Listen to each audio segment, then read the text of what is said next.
Gigi, am o rugăminte, nu mai sta cu mâinile așa, să nu te obișnuiești. Mai auzit, Gigi? Să nu mai stea cu mâinile așa, să nu se obișnuiască în poziția asta. Dar nu știu ce înseamnă asta.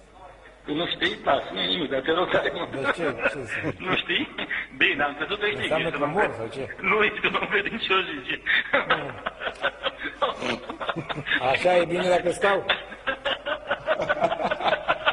Așa e bine, Gigi. Așa știam eu că nu se stă. Așa e bine, Gigi. Uite, eu vedeam Așa că nu-i nu știam bine. că... Nu-i bine așa, Gigi. Doamne ferește. Doamne ferește, Gigi. Nu-i bine, și bine atunci le schimb. Numai așa e campionatul, tu când ajung eu cu mâinile așa. Atunci îl iei.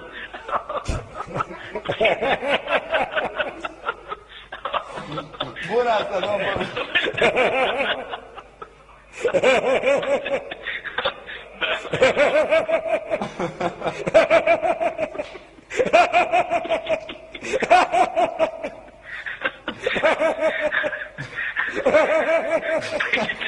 Te gândești că iau campionatul? Te gândești că iau campionatul cât de curând?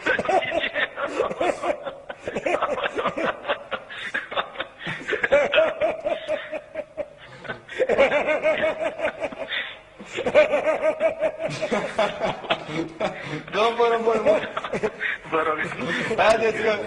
haideți că până la urmă tot ați aruncat una. La sfârșit, așa să... Bine. Să o ținem minte. Mulțumim mult, domnul Porumboi.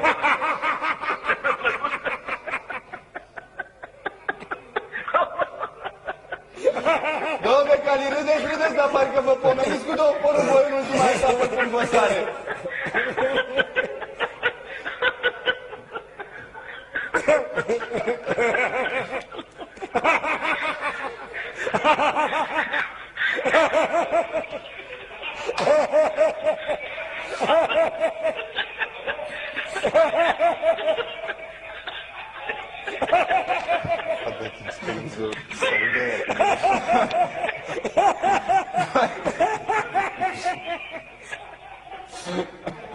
Domnul Porumboi!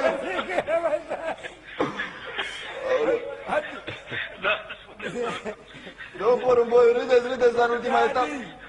Băi, Neadi! Avantajul, Neadi, știi care e avantajul tău? Da. Că tu nu ești la televizor acum. Că altfel eu o să apar, dar și o să apar și tu jumate nebun, eu 100% nebun și tu 50% nebun, doi nebuni care râd la televizor. Păi nu, că au râs și moderatorii. Pune și pâine la socoteală. A râs toată lumea, domnul.